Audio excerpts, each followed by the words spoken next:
देशमुखांच्या अडचणी आता वाढण्याची शक्यता निर्माण होतीये, कारण देशमुखांविरोधात सीबीआयचा धक्कादायक अहवाल आता समोर आलाय।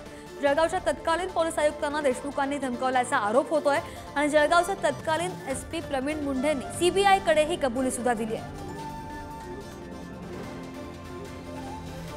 आणि या संदर्भात अधिकचे अपडेट्स घेऊन आमचे प्रतिनिधी ज्ञानेश्वर चौतमल आपल्या सोबत आहेत। ज्ञानेश्वर, आपण पाहतोय अनिल देशमुखांच्या अडचणी वाढण्याची शक्यता आहे, काय नेमका हा सीबीआयचा धक्कादायक अहवाल समोर आलाय?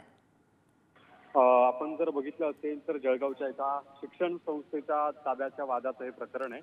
पुणे मोक्का कोर्टात या संदर्भात सीबीआयचा अहवाल जो आहे तो सादर केला गेला होता महिनाभरापूर्वी।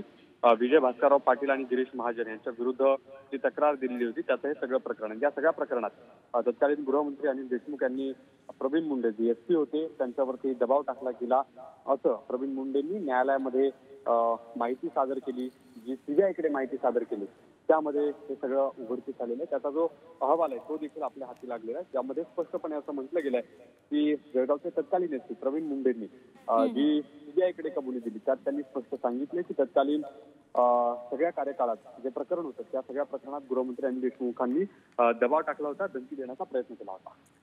बरोबर, त्यामुळे आता अडचणी वाढतात का हे सुद्धा पाहणं महत्त्वाचं असेल। ताजी माहिती घेत राहू। ज्ञानेश्वर, धन्यवाद दिलेल्या सगळ्या माहितीसाठी।